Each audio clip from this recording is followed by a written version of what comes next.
Hey yo, welcome back to Grumpy Wizdom. I'm your host Talib Jasir. Today's episode is on the odds, as in beating the odds. I guess it was one summer, probably about 10 years ago now. I was hanging out with a friend and we ended up in the East Village after a long night of bar hopping and just getting into all manners of behaviors, doing hood rat stuff with my friend. And we ended up at a bar where they shot pool.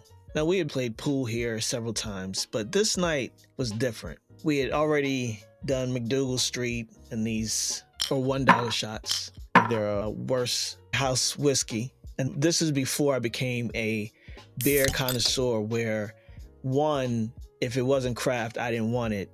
Two, if it was below 7.8% ABV, I don't want it. If I'm gonna drink empty calories, let's make it count. Now I don't drink at all. I've been sober since January 1st of this year. My wife says the Prosecco doesn't count, but it counts. It's alcohol. But ever since we brought in the new year, I haven't drank anything with an ABV. So this is back when I was still drinking whatever the hell was there. Paps, Coronas, whatever. I didn't care at that point. And then I got sophisticated and everything changed. But this particular night, we were zooted. Ended up in the East Village, as I said. We get in there and head straight to the bar. And we go to the back for drinks and there are folks playing pool. Not unusual. But this night, it just seemed like a whole bunch of casualties were standing around looking mad. And at the pool table was this dude who had on a billiard glove. His case was open and laying on one of the tables. So you could tell he was a real professional. He had been kicking ass and taking names all night long. So my friend puts his name on the board and he's like, "You want me to put your name down?" I was like, I don't know. Like, this dude seems pretty serious and I'm good. He was like, "Oh man, come on. This was our last stop before we went home. So the point was this will be the sober up place. So, all right, bet, let's do it." So he puts his name up there, something super obnoxious that I won't repeat. I was embarrassed to have my name underneath it. And I was like, just throw me up there. That's fine. Use my actual name, motherfucker. So we're waiting. He's busting down these cats left and right. Everybody that steps up to the pool table, he's taking them out swiftly. And my friend goes first and he gets his ass beat. And here I come. Now, when I lived in Jersey City, I had a man cave. And in this cave was a pool table that could also be used as a ping pong table. So you just take off the table part for the ping pong and then you have the pool table. So I played off and on in the house. As a matter of fact, a friend of mine, as we were growing up in high school, he also had a pool table in his parents' basement. So it wasn't as if I didn't know how the game worked, but I never got into the game. Like, I never have I felt like, okay, I can put some money down on the table. Let's go there with it. And felt confident that I'm gonna walk away with said money. Nah, I never felt like that. So I got next. And like I said, I'd already realized when I walked in there that this dude was beating everybody. And then I personally witnessed him beat 3 people before me. So I chugged my beer because what the fuck? If we're gonna go all out and my vision is blurry anyway, let's just make the excuse that when I lose to this dude, also, just like everybody else, it was the beer. So, I'm standing there waiting for him to break. Typical stance, legs slightly more than shoulder width apart. I've got the pool stick in the middle. I've already run the Q chalk on the tip, just standing there waiting. And he breaks loud as hell like a starter pistol. And I remember he drops 3 balls. And I'm watching them one by one, and all of them are stripes. I'm like, damn, okay, here we go. He's already made a statement here. So after he sinks his first 3 shots, he looks at me as if to say, you want to just put the pool stick down or you want me to keep going? I just nod at him. Respect. I see you. Keep going, bro. Like, what you doing? So he goes around. He hits his next one. So that's 5 in already. We only got 8 balls. So I'm just standing there. I ain't move. I'm a stoic person in general. It's not even about not letting people see you sweat. I don't sweat. I'm cool. I'm chilling. Now, I could be freaking the fuck out. Sweating and freaking out are 2 different things in my opinion. So internally, I might be all out of sorts. But on the surface, everything is cool, brother. So I'm just watching him sink these shots. And then on the 6th ball, he missed straight up. It rattled the corner and stayed up. Now it's my turn. Look at the table like I know what I'm doing. I don't. And I go for my first shot. Red solid, close to the rail. All it took was a soft tap. I dropped it. The cue ball rolled into the middle of the table, lined right up with my purple solid. Hit it clean into the side pocket. All right, it's getting a little tricky. But remember, I still have mad balls on the table, so I got options. So the green ball, it was angled real rough, but I was able to bank it in off the side rail. So interestingly enough, I've been able to do trick shots that I'll just be like, let's see what this do. And it happens. That is something that I can say I'm known for in my head, not anybody else's. That's when I realized, oh shit, okay, I'm actually a contender.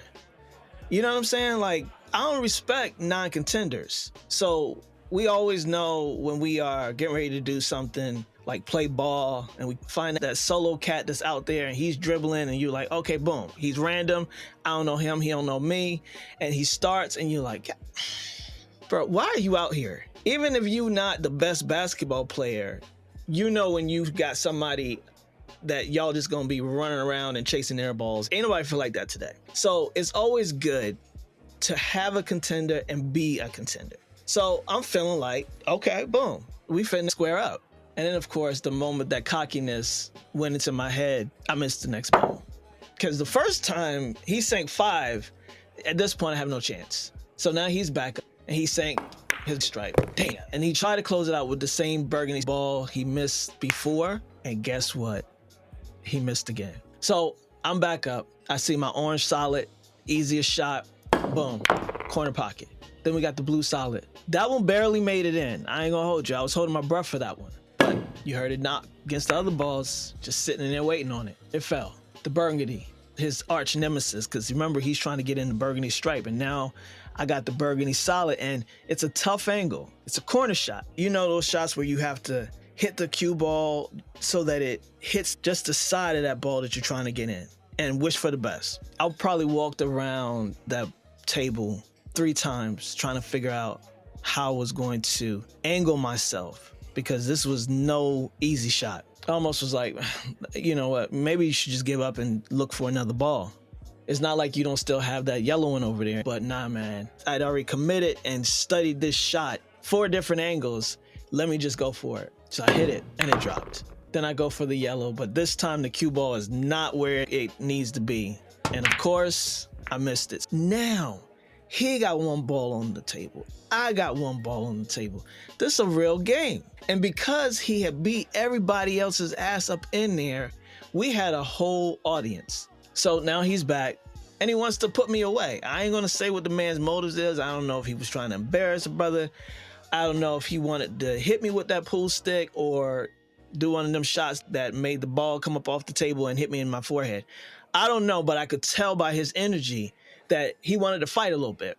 So he goes to the table, gathers himself, and finessed it. But it was a little too pretty, so it bounced off. And everybody gasped, even me. Like, if I had on pearls, I would have clutched them. He messed up his shot so bad that he put me in prime position to just hit my last ball right into side pocket. It was nothing. It was right there. He basically gave it to me. He was like, here, bruh, it's all you now. I fucked up. And like a dog is upset with itself and you can tell, ears down, tail behind his legs. He's regretting his decision to get pretty with it. So now it's just me and this 8 ball and 13 other humans holding their breath. I step back to look at the odds. Which pocket am I gonna call? Because which pocket is this gonna go in? Anybody who does play pool, you know, there's the easy choices and then there's the it's possible choice. And then it's like, let me just hit the ball and hope I get a next opportunity to do it again because it ain't going in. But once again, I don't know what it was, but the stars had aligned for me that night. So I call it left corner pocket. And when I hit it, it was smooth. That cue ball was spinning. It was like slow motion, just going to that 8 ball, hit it, and then I dropped that pool stick like I was Coco Golf. Like I had just won the French Open. Homeboy starts to break down his pool stick. Because like I said, he had a bag. And you knew it was his bag because he's the only one in there with a glove on. So if he's got the glove, he's got the bag. So he starts breaking down the pool stick. And I'm wondering what the hell he's doing. Because I didn't expect to win, which means that I don't plan on playing nobody else in this room. Like, I'm taking my win and I'm rolling the fuck out. This was the last stop. I was here for a good time, not a long time. So as he's taking off his glove, I'm like, wait a minute, bro. I didn't expect to beat you. So I'm out. I'm not playing any more games. But he didn't feel like he earned it, right? So he can't really stand what's happening right now. But I'm dead ass like, bro, I'm ready to go home. You know what I mean? My mad angel is going to be waiting for me because I'm already later than I need to be. And we've already established what happens when I leave from this particular area of New York and get home in the state that I'm in. I need to get home to my mad angel. And so I'm ready to bounce. And I don't care what happens after this. Like, you can stay and play, you can not stay and play. All I know is take my name off the board because I'm out. Let's go. And I left. What's so funny to me about that story is that, one, I was new to New York. This is probably my first year there. So actually it's probably longer than 10 years because I was there for 13. It was before I met my people, did any of the things that I've done. And you know how they say if you can make it in New York, you can make it anywhere? I really felt like that. After I beat this glove-wearing, collapsible pool stick having professional pool player at this random bar in the East Village, in my mind, I'm like, so what that's gonna mean is that if you could do that, bruh, that means you can do anything. It was like the credits rolling on The Greatest American Hero. I was gassed. And when I left that bar that night, in my altered state of mind, it hit different because I wasn't working with it from a logical standpoint. I was all emotion. I was all spirit from the spirits. And it made me feel as if I had just conquered something. And if I could conquer that, because during this time I was still unemployed, still fighting with the depression that comes with my quote unquote failure to secure a job, my inability to provide effectively for my family, and really feeling like, why did I make this decision to move when I had what I needed where I came from in North Carolina? So I was dealing with all those things. So in reality, I needed that night more than I think I knew. And even as I'm talking about it now, it's becoming even more clearer about what that night did for me, my psyche, energy, newfound sense of, I got this. I'm okay. If you can do that, you can do this. Simple game, you know, around folks who were having a good time. I don't know what's going on in any of their lives, and they didn't know what's going on in mine. But all I knew was that I was able to best a contender. What were the odds of that when we first stepped into that bar? It would be one of those stepping stones that I say with my clients and in life, and again, anyone who I care about, because regardless of whether I'm getting paid or not to move people forward, if I care about you, then I'm gonna talk to you. And I always say that we can't skip steps, no matter what it is that we're going for, whatever goal that we have. Some of us like to skip straight to that part, but there's steps to everything. Even if it's esoteric, even if it's in the ethers and just something that happens that your brain makes note of, shifts your mentality, or is a tangible. Everything matters, everything counts.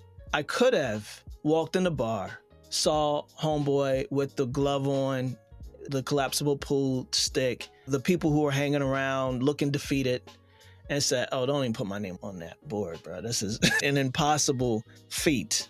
I could have done that. We all are presented with those types of obstacles or presentations of obstacles that make us second guess, do I want this smoke? Because I have the option to not. Then I was like, all right, fine, just put my name up there. And when you think like I think, that things often happen for us, not just to us. And I know that's something that folks have heard before. But as we think about some of the phrases that we've heard throughout our life, and if it's not about challenging it to see if there's another way of contextualizing it in your own life and really seeing where it applies, not just saying it as a blanket statement and moving on, because that's not how you self-reflect or gain awareness. It just becomes something that you say, and that's not very effective. So for me, when I say that that happened for me and not to me, I think about everything that happened up until that point and all the things that occurred beyond that point. What's interesting is that I actually recorded this story for an app called Wonder, which is a storytelling platform providing a voice to the collective stories of the world. And in the App Store, it's Wonder, W_NDER. And how we contributed to this was I was one of the many stories that were about New York. So basically, you could record your story, have it uploaded to this app. And I just thought it was like the biggest achievement. And what was even funnier about it was that the man began to fold up his pool stick. The requirements for being added to this anthology of audio stories was that it was in New York. So you talked about wherever you were, whether you knew the street name or the location, the actual place that you were in, you were able to tell your story and have it uploaded on this app. And actually happened to be pulled in by AJ. Some of you know him as Armand. He's been working with me on Afros and Audio since 2019, since the beginning. He pulled me in to curate stories from people of color, because before I got involved, as you can imagine, the person who did this app is a Danish neuroscientist. So there was a lot of white folks on the project until I brought in people, and I brought in a lot of different voices. They were friends of mine. Some of them were part of my Momentum leadership team, and they got an opportunity to be on this app too. And it's forever here. And that's one of the things I love about podcasting, is that when we lay down these living records, it's here. It doesn't go anywhere. Back to beating the odds and recognizing that that's always pretty much a consistent challenge in all of our lives, especially when you are part of the marginalized groups in society. And marginalized for me are any of us who have to fight to survive in this society, whether it's gender-based or economic or identity, whatever it looks like. We're all pretty much thrown in this coliseum of society to beat the odds. So on that night, I beat an odd. And every day, month, year since then, in some way or another, I've had to beat some odds, mentally, physically, spiritually even. But it's possible. I did it. I wasn't even being intentional about that. I was just passing time. But for whatever reason, the universe said, it's not time to go home to the mad angel yet. She's already mad. So by the time you get to her, it should stabilize. That's a joke for any of the women out there side-eyeing the speaker right now. One more bar never hurt anybody. And then walking in the back and deciding, what the hell, put my name down. And then taking homie out like he owed me something. That's a good feeling. Now imagine when we add intention with the odds that we beat. We go for the things that we want to go for, despite the odds being against us. We do the things that we want to do. We book that travel, we shoot that shot, we go for the gold with all the odds stacked, and we beat it. That'll make anybody feel good. I took that win that night, and I remember walking out the bar, got a little taller, stuck my chest out, lifted my chin, because my head had been heavy for a few months now, just feeling funky about my situation. And in this moment, retelling that story, I'm remembering OG Tupac's song, Against All Odds. Years later, still against all odds. Grumpy wisdom of this episode is that there are no odds to beat if you're not in the game. You got to be in the game. Whatever that looks like for you, the goals that you have that are still in that hallucination phase, because your goals without action and effort are just that, hallucinations, daydreams. The odds can be beat intentionally, unintentionally, but only if you're in the game. This is Grumpy Wizdom. I'm Talib Jasir. Until next time, peace.